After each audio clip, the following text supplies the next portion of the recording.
friends, Dean here with Escape to Gaming.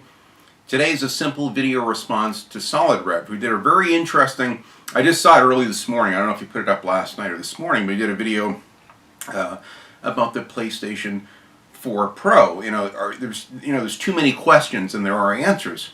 Now what's funny is I've actually had a week off. This is the first time ever that I've been able to sit. I always miss the E3 events and Microsoft reveal events, very rarely. I think it was like 2013 was the last time I was actually able to sit home and watch one of those. So it just so happened I had the day off and sat and watched even the pre-show on IGN before they had this, Sony reveal event for their new, PlayStation 4 Slim, or the new PlayStation 4, as well as the Neo, which is going to be called a Pro from here on out.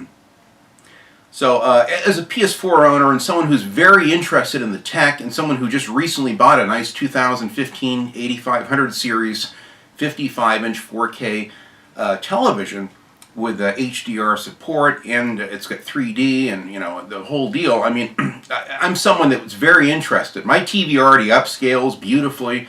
It takes even my Xbox 360 and upscales it beautifully. It's amazing how much better the gaming looks over my 46-inch Samsung from 2009. But either way, I'm very interested in the tech. So to me, I'm like, ants on a kitchen counter. I'm all over it. So I was very interested. I sat and watched the entire event. It was very straightforward, not overly enthusiastic. I think they intentionally kept the bullshit out of it. Sony typically will overplay things up or whatever. This time it's like, well, here's a new product and here's another new product and it will do these three things and that's it. And that, kind of left you hanging. But it was enough of it, it wets your whistle, and it was enough of a tidbit that what they showed to realize that you're going to get some type of 4K upscaling. A couple games may be 4K native, and I think those will be like streaming, stream type games, like an Elder Scrolls Online game or something like that. Maybe they can stream them in 4K native, but they can't do it on disc. I don't know. I'm not sure how it works, but for me, I wanted to do a video response on it and just say that I think it really depends on what you're looking for. Now, Solidrev, as I understand it, I'm fairly new to his channel. I've been watching his channel about a year or so, but he seems like he loves like competitive multiplayer, Battlefield, Call of Duty, stuff like that. And the videos I've seen, he shows wonderful gameplay, and he's lots of real fast-paced, Twitch-paced. It's kind of a Twitch, shooting, multiplayer events, and I always enjoy his gameplay. He's someone that wants the high frame. To him, the high frame rate and performance as a competitive multiplayer, gamer is very important, and I understand that. I mean, I know the difference between 30 frames and 60 frames, and like I said in my other rant yesterday, I can tell on, especially with FPS games, I can tell. Racing games, I can tell also, like between Forza 4 at 60 frames and playing, Forza Horizon, the first one, you can certainly see it, but like I stated, my other rant, even Forza Horizon is fine for me at 30. It depends on what you're looking for. I'm more of a visual person.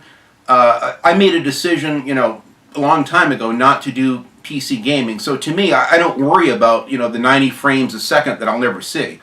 I just kind of put it out of my mind. But for him, it's important. This is someone that he has a nice PC gaming rig. Maybe he has a 4K monitor. I don't know, but he's happy with the setup that he has. So if he wants a really great performing gaming setup, he has it. And there's times where he comes home from work and he probably just wants to put a fucking game in a PS4 or an Xbox One and play a simple single-player game and not have to worry about settings and all the minutia that goes with PC gaming. So he's someone that's kind of, I could easily see like myself, and he actually makes PC gaming look good. I have to admit, since I've watched his channel, I'm beginning to understand his rationale for why he likes the performance issues and higher frame rates of PC gaming. And he presents a very good case for it. But like I stated in my rant I just did yesterday, why I prefer console gaming to PCs, I just like the simplicity of it. And all I know is at the end of the concert, what I came away with is that for someone that has a 4K HDR TV like myself, and supposedly about 1/3 of new TV sales are on these new TVs, so that tells you that there's definitely people buying them. 1/3 of all the new TV sales are 4K HDR compatible televisions. So there's definitely a market for it. Sony's trying to stay on the cutting edge, and they're saying, look, we have a PS4 for 300 clams, or $300, And then for those that want an even better experience, I don't care if it's native or upscaled, or if it's just better textures or some kind of magic that they're blowing everything up to give it the impression it's being, it's at 4K. But all I know is the bottom line is the images are going to look much better on my 4K TV. Now I have new issues I'm considering, which I just talked to someone last night at Angry Centaur Gaming. We were going back and forth on the Twitter messaging, and he's telling me that my high-end JBL soundbar may not be able to actually funnel through, because everything's funneled through my soundbar and into the TV. I may not be able to get real true 4K or HDR because of that, because the soundbar is capped at 1080p. So I may have to get a whole new sound system, or just put my this new PS4 Pro may have to go just directly to the TV with it, and then bypass the soundbar and be happy with the TV sound coming out of the TV, which actually isn't bad. It's got a really nice built-in sound system within the TV itself. But so I have my own details I'm trying to work out with it. I certainly have some questions about it, but for me, it depends on what you're looking for. For him, it's like, why should I spend $400 when I already have a PS4 and I have no desire to buy a 4K TV or this HDR thing? It's understandable, and I completely validate your points, brother, on that. I completely understand. Not everyone's into it. I was going to wait a couple more years before getting one myself, and they had like a Memorial Day sale at Best Buy. Huge savings off Samsung 4K TVs for one weekend only. And I went by, and my wife, had a couple drinks, and she was in a good mood. And I go, let's go over to Best Buy. Well, I just want to look. And we looked, and it's like $1,600 off a brand new 55-inch TV. Fuck. So I went from, get a $3,600 TV for $2,000 out the door. And I'm glad I did. It's the best money I ever spent. So I kind of was an early adapter only because I could afford it at that time. I had a really good job at that time, thousands of dollars, and I had the money burning a whole Halley's Comet through my pocket.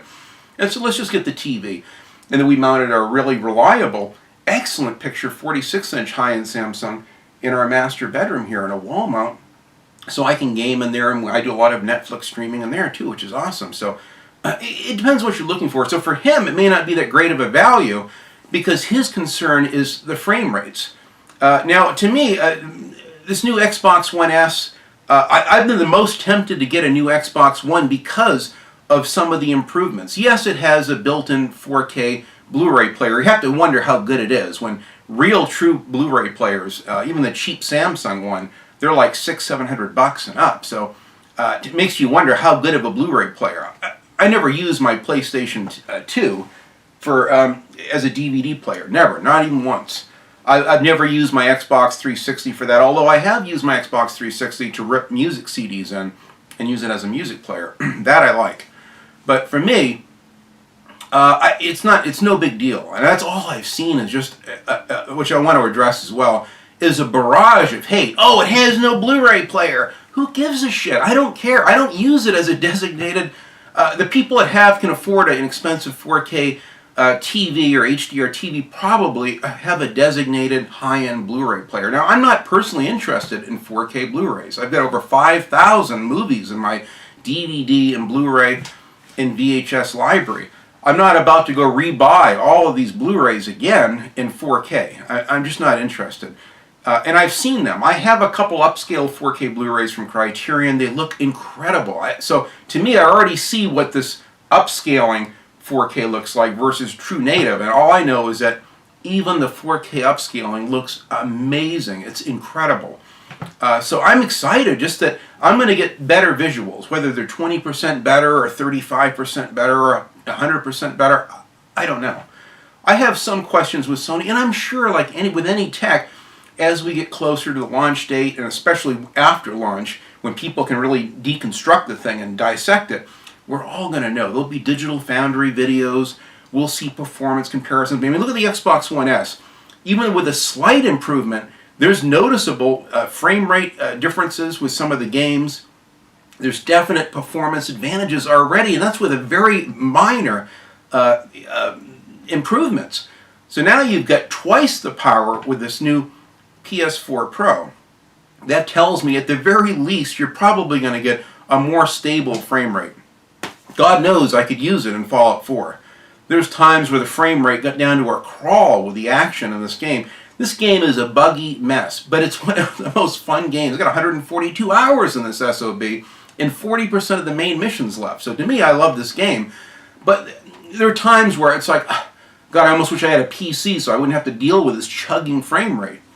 The Far Harbor DLC, I waited for the patch to come before I would even start playing it because I'm not interested in an ultra crawling slow frame rate.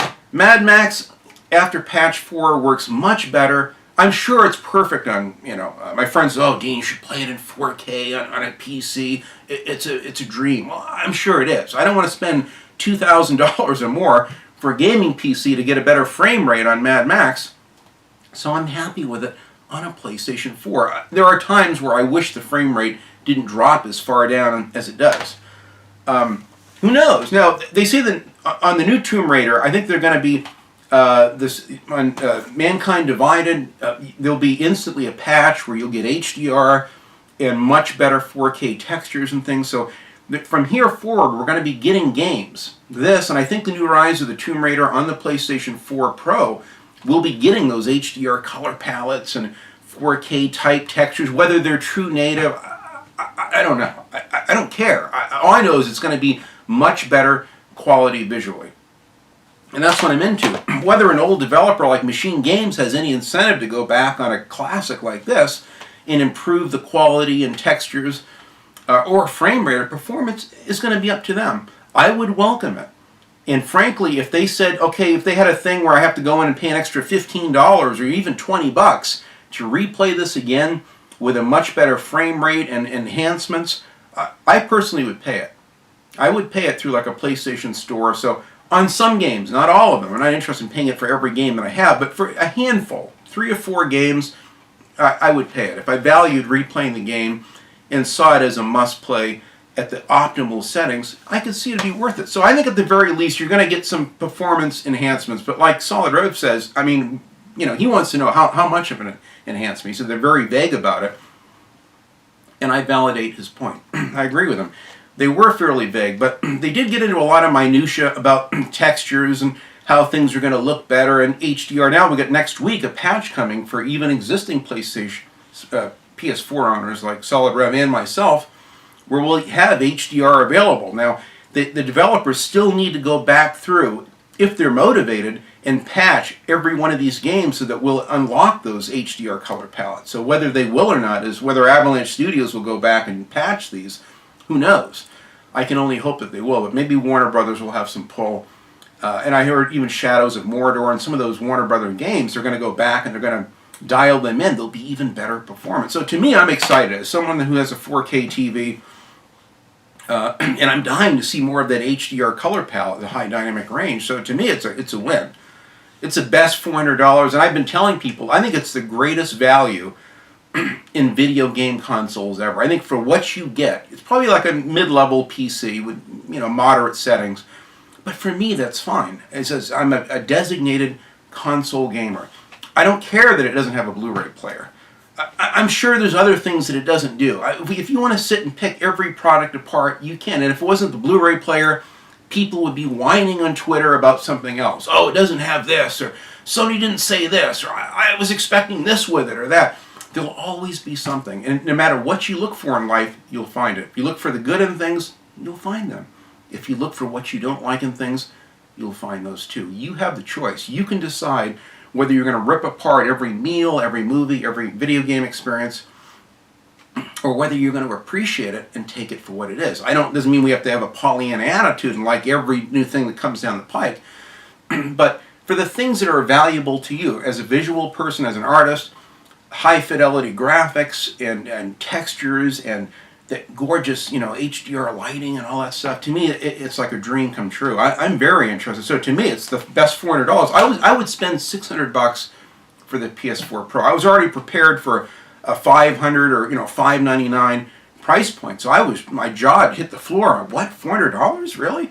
I'm all over it. Whether I can afford it or not, that's something else. But I will definitely get one. I may just have to wait a while before I get one. So I'm very excited about it and the technology. I don't understand all the hate. I think that's just the gaming community is far too nitpicky, far too negative. Review Tech USA ripping everything apart. That's why I can't take Rich seriously. I stopped watching him years ago after the E3, like in 2013. He'd whine and bitch about a console. I wouldn't get it. Then he goes out and he buys the console anyway. Then he takes it back and he gets another one. And it's like he talks out of both sides of his mouth. I'm not interested in hearing people's negative opinions. If they have something that's truly accurate about technology with really valid complaints or concerns, I can appreciate it. Solidrev made some, without drama, he made some very valid points in concerns which I never thought of. I never really considered the frame rate aspect, but I can see that's an important factor for many of us. And I certainly like a better frame rate as well, so I'm all for it. I think over time we'll get more questions answered, but in the meantime, I'm very excited. I'm not going to jump on the hate train on the PS4, and I won't do it on the Scorpio. And I didn't do it on the Xbox One S. I embraced it. I don't like the white console design. I never have. I think, black consoles matter, and I like my black consoles. But at the end of the day, we have a choice. We can pick it apart and find the things we don't like about it, or we can find what we do. I choose to look at the positives, and I take away from my friends. If they have genuine, valid concerns, I listen to them, and I validate and I respect their opinions, even if they're different from my own.